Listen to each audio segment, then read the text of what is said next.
Hi hello ನಮಸ್ಕಾರ. ಇದೀಗ ತಾನೇ ಬಂದ ರಾಜ್ಯದ ಮುಖ್ಯವಾದ ಮಾಹಿತಿಗಳು. ಮಲ್ಲಿಕಾರ್ಜುನ್ ಖರ್ಗೆ ಅವರ ಸ್ಥಾನ ತುಂಬಲಿದ್ದಾರಾ ಸಿದ್ದರಾಮಯ್ಯನವರು? ರಾಷ್ಟ್ರ ರಾಜಕೀಯಕ್ಕೆ ಸಿದ್ದರಾಮಯ್ಯನವರು ಎಂಟ್ರಿ ಕೊಡ್ತಾರಾ? ಶಾಸಕ ಶಿವಲಿಂಗೇಗೌಡ ಅವರ ಅಚ್ಚರಿ ಹೇಳಿಕೆ ಏನಿದು ಮಾಹಿತಿ ನೋಡೋಣ. ಕೇಂದ್ರ ಸರ್ಕಾರದಿಂದ ವಾಹನ ಮಾಲೀಕರಿಗೆ ಮತ್ತೊಂದು ಸಿಹಿ ಸುದ್ದಿ. ಇನ್ನು ಮುಂದೆ ಈ ಒಂದು ತಲೆನೋವು ಇರೋದಿಲ್ಲ. ಮಹತ್ವದ ನಿರ್ಧಾರ ತೆಗೆದುಕೊಳ್ಳಲು ಮುಂದಾದ ಕೇಂದ್ರದ ಸಾರಿಗೆ ಇಲಾಖೆ. ವಿಡಿಯೋನ ಸ್ವಲ್ಪನೂ ಸ್ಕಿಪ್ ಮಾಡಬೇಡಿ. ಮತ್ತೊಂದೆಡೆಯಲ್ಲಿ ಗೃಹ ಜ್ಯೋತಿ ಯೋಜನೆ ಫಲಾನುಭವಿಗಳಿಗೆ ಮುಖ್ಯವಾದ ಸೂಚನೆ. ಬಾಡಿಗೆ ಮನೆಯೊಳಗೆ ಇದ್ರೆ ಈ ಮಾಹಿತಿ ಸ್ವಲ್ಪನೂ ಸ್ಕಿಪ್ ಮಾಡಬೇಡಿ. ಮತ್ತೊಂದೆಡೆಯಲ್ಲಿ ಶ್ರಾವಣ ಮಾಸಕ್ಕೂ ಮುನ್ನವೇ ಬಂಗಾರ ಪ್ರಿಯರಿಗೆ ಸಿಹಿ ಸುದ್ದಿ. ಚಿನ್ನ ಮತ್ತು ಬೆಳ್ಳಿ ಬೆಲೆಯಲ್ಲಿ ಭರ್ಜರಿ ಕುಸಿತ. ಎಷ್ಟು ಕುಸಿತವಾಗಿದೆ ಮಾಹಿತಿ ನೋಡೋಣ. ಇನ್ನು ರಾಜ್ಯ ಸರ್ಕಾರದ ಮತ್ತೊಂದು ಯೋಜನೆಯಾಗಿರುವ ಶಕ್ತಿ ಯೋಜನೆಗೆ ಮತ್ತಷ್ಟು ಶಕ್ತಿ ತುಂಬಲು ಮುಂದಾದ ಸಾರಿಗೆ ಇಲಾಖೆ. 4,500 ಹೊಸ ಬಸ್ ಖರೀದಿಗೆ ಸಾರಿಗೆ ಇಲಾಖೆ ಸಿದ್ಧತೆ. ಆ ಬಗ್ಗೆಯೂ ಕೂಡ ನೋಡೋಣ. ಇನ್ನು ಗೃಹಲಕ್ಷ್ಮಿ ಯೋಜನೆ ಫಲಾನುಭವಿಗಳಿಗೆ ಮತ್ತೊಂದು ಕಂತು ಬಿಡುಗಡೆ ಮಾಡಲಾಗಿದ್ದು, ನಿಮ್ಮ ಬ್ಯಾಂಕ್ ಖಾತೆಗೆ ಹಣ ಜಮಾ ಆಗಿಲ್ಲವೆಂದ್ರೆ ಈ ವಿಡಿಯೋ ಸ್ವಲ್ಪನೂ ಸ್ಕಿಪ್ ಮಾಡಬೇಡಿ. ಎಷ್ಟು ಕಂತು ಬಿಡುಗಡೆ ಮಾಡಲಾಗಿದೆ, ಇನ್ನು ಎಷ್ಟು ಕಂತು ಬಾಕಿ ಉಳಿದಿವೆ, ಎಲ್ಲ ಮಾಹಿತಿಗಳನ್ನ ಡೀಟೇಲ್ ಆಗಿ ನೋಡೋಕ್ಕೂ ಮೊದಲು ನೀವು ನಮ್ಮ ಚಾನಲ್ಗೆ ಮೊದಲು ಬಾರಿ ಭೇಟಿ ಕೊಡ್ತಾ ಇದ್ರೆ ಸುದ್ದಿ ಸಮಯ ಯೂಟ್ಯೂಬ್ ಚಾನಲ್ಗೆ ಸಬ್ಸ್ಕ್ರೈಬ್ ಆಗಿ ಪಕ್ಕದಲ್ಲಿ ಕಾಣಿಸುವ ಗಂಟೆ ಕೂಡ ಒತ್ತಿದ್ರೆ ಕರ್ನಾಟಕದ ಮಾಹಿತಿಗಳು ನಿಮಗೆ ಸಿಗುತ್ತವೆ. ವಿಡಿಯೋಗೆ ಲೈಕ್ ಮಾಡಿ ಹಾಗೂ ವಿಡಿಯೋ ಕೊನೆವರೆಗೂ ನೋಡಿ. ಬನ್ನಿ ಸ್ನೇಹಿತರೆ, ಎಲ್ಲ ಮಾಹಿತಿಗಳನ್ನು ಡೀಟೇಲ್ ಆಗಿ ನೋಡೋಣ. ರಾಜ್ಯ ಕಾಂಗ್ರೆಸ್ ಸರ್ಕಾರದ ಮುಖ್ಯಮಂತ್ರಿಯಾಗಿ ಮೊದಲ 3 ವರ್ಷ ಸೇವೆ ಸಲ್ಲಿಸಿದಂತ ಸಿದ್ದರಾಮಯ್ಯನವರು ಇದೀಗ ರಾಜೀನಾಮೆ ಕೊಟ್ಟಿದ್ದು, ಇದೀಗ ಮತ್ತೊಂದು ಹೆಜ್ಜೆ ಮುಂದೆ ಹೋಗಿ ಚುನಾವಣಾದಿಂದಲೂ ಕೂಡ ನಿವೃತ್ತಿ ಘೋಷಣೆ ಮಾಡಿದ್ದಾರೆ. ಹೌದು, ರಾಜಕೀಯ ಕ್ಷೇತ್ರ ಕಲುಷಿತಗೊಂಡಿರುವುದರಿಂದ 2028ರ ವಿಧಾನಸಭಾ ಚುನಾವಣೆಯಲ್ಲಿ ನಾನು ಸ್ಪರ್ಧೆ ಮಾಡುವುದಿಲ್ಲ, ಆದರೆ ಸಕ್ರಿಯ ರಾಜಕಾರಣದಲ್ಲಿದ್ದು ಜನರ ಕಷ್ಟ ಸುಖಗಳಿಗೆ ಧ್ವನಿಯಾಗಿ ನಿಲ್ಲುತ್ತೇನೆ ಎಂದು ಸಿದ್ದರಾಮಯ್ಯನವರು ಹೇಳಿಕೆ ಕೊಟ್ಟಿದ್ದಾರೆ. ಹೌದು, ಇತ್ತೀಚೆಗೆ ಮಂಡ್ಯದ ಕೆಆರ್ಪೇಟೆಯಲ್ಲಿ ಮಾತನಾಡಿದಂತ ಮಾಜಿ ಸಿಎಂ ಸಿದ್ದರಾಮಯ್ಯನವರು ಈ ಒಂದು ಹಿಂದೆ ನಾವು ಚುನಾವಣೆಯಲ್ಲಿ ಸ್ಪರ್ಧೆ ಮಾಡುವಾಗ ಕ್ಷೇತ್ರದ ಜನರು ನಮಗೆ ದುಡ್ಡು ಕೊಟ್ಟು ಗೆಲ್ಲಿಸಿಕೊಂಡು ಬರುತ್ತಿದ್ರು, ಆದರೆ ಇಂದು ಅಂತಹ ಪರಿಸ್ಥಿತಿ ಇಲ್ಲ. ಚುನಾವಣೆಯಲ್ಲಿ ಸ್ಪರ್ಧಿಸಿದರೆ ನಾವೇ ಜನರಿಗೆ ದುಡ್ಡು ಕೊಡಬೇಕಾದ ಕಾಲ ಬಂದಿದೆ. ಈಗ ರಾಜಕಾರಣ ಸಾಕಷ್ಟು ಕಲುಷಿತವಾಗಿದ್ದು, ಹಾಗಾಗಿ ಮುಂಬರುವ ದಿನಗಳಲ್ಲಿ ಯಾವುದೇ ಚುನಾವಣೆಗಳಲ್ಲಿ ನಾನು ಸ್ಪರ್ಧೆ ಮಾಡುವುದಿಲ್ಲ ಎಂದು ಹೇಳಿಕೆಯನ್ನು ಕೊಟ್ಟಿದ್ರು.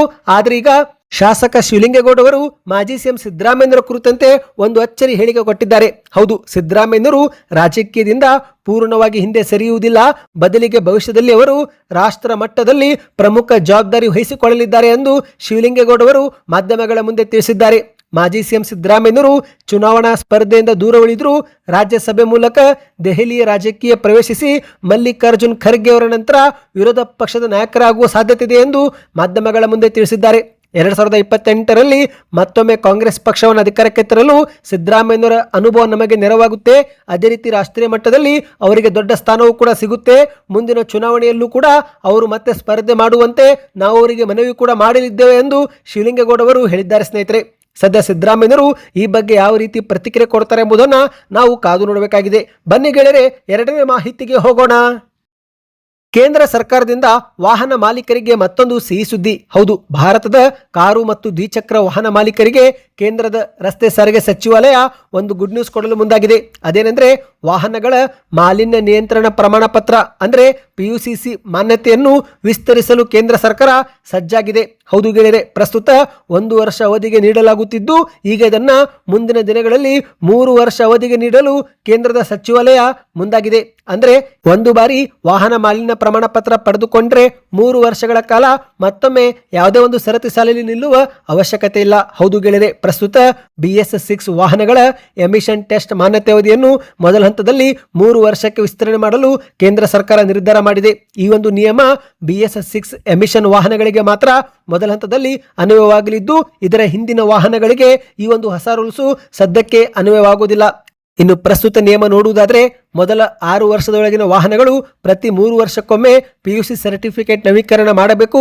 ಒಂದೊಮ್ಮೆ ನಿಮ್ಮ ವಾಹನ 6ರಿಂದ 10 ವರ್ಷದ ಒಳಗೆ ಇದ್ರೆ ಆಗ ಪ್ರತಿ 1 ವರ್ಷಕ್ಕೆ ನೀವು PUC ಸರ್ಟಿಫಿಕೇಟ್ ಪಡೆದುಕೊಳ್ಳಬೇಕು.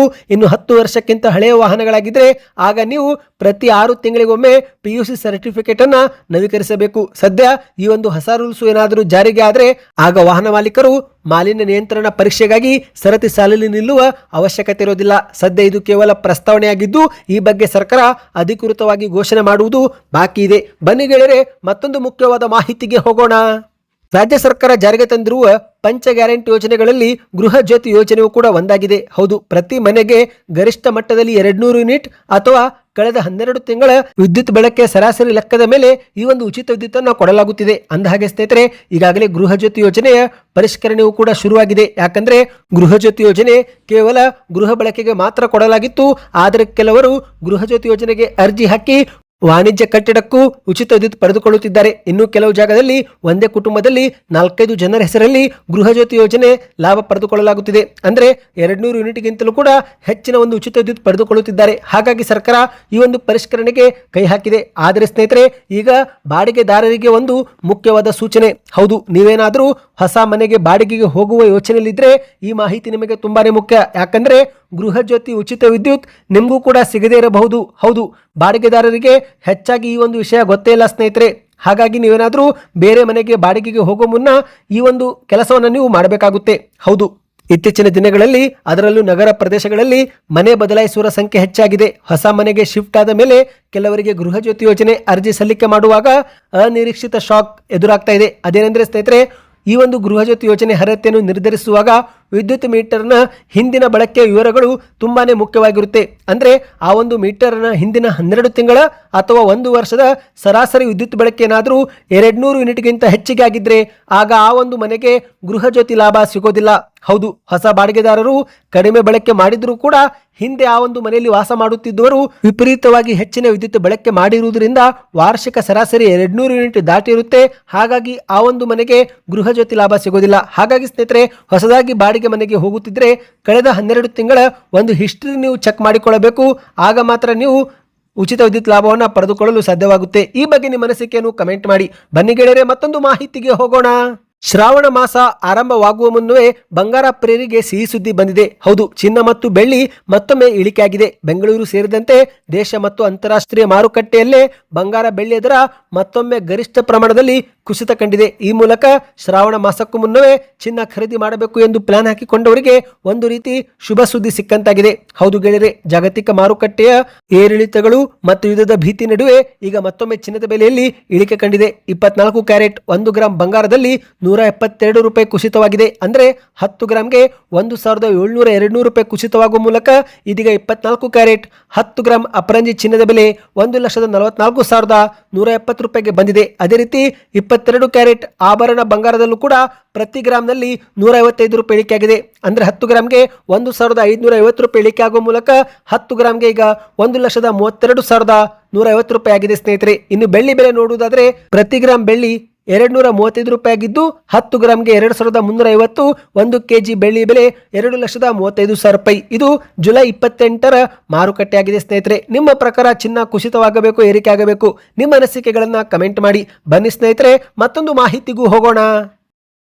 ರಾಜ್ಯ ಕಾಂಗ್ರೆಸ್ ಸರ್ಕಾರದ ಮತ್ತೊಂದು ಗ್ಯಾರಂಟಿ ಆಗಿರುವ ಶಕ್ತಿ ಯೋಜನೆಗೆ ಸರ್ಕಾರ ಮತ್ತಷ್ಟು ಶಕ್ತಿ ತುಂಬಲು ಮುಂದಾಗಿದೆ. ಹೌದು ಗೆಳೆಯರೆ, ಶಕ್ತಿ ಯೋಜನೆ ಜಾರಿಗೆ ಆದ ಬಳಿಕ ಎಲ್ಲಾ ಬಸ್ಸುಗಳು ಬಹುತೇಕ ರಶ್ ಆಗಿದ್ದು, ಹಾಗಾಗಿ ಸರ್ಕಾರ ಈಗ 4,500 ಹೊಸ ಬಸ್ ಖರೀದಿಗೆ ಸಿದ್ಧತೆ ಶುರು ಮಾಡಿದೆ.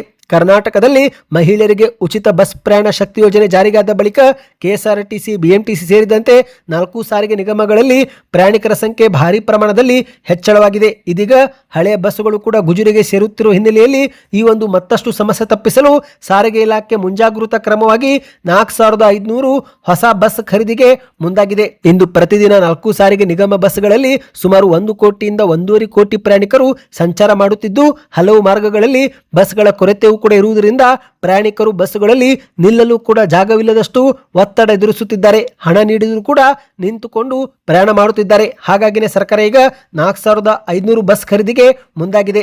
ಮಾಹಿತಿಯ ಪ್ರಕಾರ ಸ್ನೇಹಿತರೆ, ಈ ಒಂದು ವರ್ಷ ಕೆಎಸ್ಆರ್ಟಿಸಿ, ಬಿಎಂಟಿಸಿ ಸೇರಿ 4 ರಾಜ್ಯ ರಸ್ತೆ ಸಾರಿಗೆ ಸಂಸ್ಥೆಯಿಂದ 6,000 ಹಳೆ ಬಸ್ಗಳು ಗುಜರಿಗೆ ಹೋಗಲಿದ್ದು, ಹಾಗಾಗಿನೇ ಸಾರಿಗೆ ಸಚಿವ ಭೈರತಿ ಸುರೇಶ್ ಅವರು 4 ಸಾರಿಗೆ ನಿಗಮಗಳಿಗೆ ಒಟ್ಟು 4,500 ಹೊಸ ಬಸ್ ವ್ಯವಸ್ಥೆ ಮಾಡುವಂತೆ ಸಾರಿಗೆ ಇಲಾಖಾಧಿಕಾರಿಗಳಿಗೆ ಸೂಚನೆ ಕೊಟ್ಟಿದ್ದಾರೆ.